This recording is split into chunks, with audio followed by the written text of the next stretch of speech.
ամեն ինչ ընթանում է իր հունով, ինչպես որ գիտեինք ի սկզբանե, 2 ամսով երկարացվեց կալանքը, սահմանափակվեց բնականաբար տեսակցությունները, միայն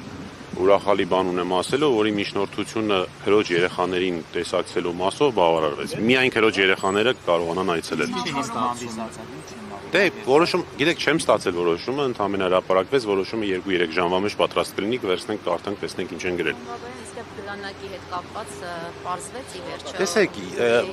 իրականում այս վարույթին, կալանքի երկարացման վարույթին դա չվերաբերվող հարց էր, բայց այնուամենայնիվ որ խոստացել էի կհարցնեմ, քննիչին հարցրեցի եւ ստացա նաեւ համաձայնություն, որ հայտնեմ այդ մասին։ Քննիչը կատեգորիկ հերքեց, ասես նման բան չկա, ոչ մի ապացույց չի կորել իրական վարույթից։ Ասում եմ, ասեցի կարող եմ հայտնել լրատվամիջոցները հարցնում են, ասեց այո, կարող եք, որտեղ կա խնդիր չեք ուզում տեսնել իսկապես։ Հիմա այս փուլում չենք կարող։ Դա երբ որ ըստ էության քննության ժամանակն է, արդեն այդ ժամանակը տեսնենք։ Այս փուլում չենք կարող։ Բողոքարկվելու է։ Բնականաբար,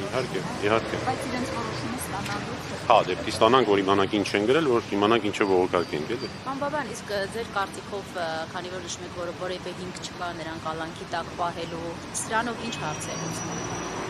Սրանով շարունակում է եկեղեցու դեմ ճնշումները, սրանով շարունակում է Արշակ Սրբազանի նկատմամբ այս ամեն ինչ ինչ որ արվում էր շատ վաղուց սկսված, այս ամեն ինչն է։ Այսինքն եթե լինի ազատության մեջ ինչ կլինի սրանով եւ եթե անազատության մեջ է ինչ։ Այդ հարցերը պիտակ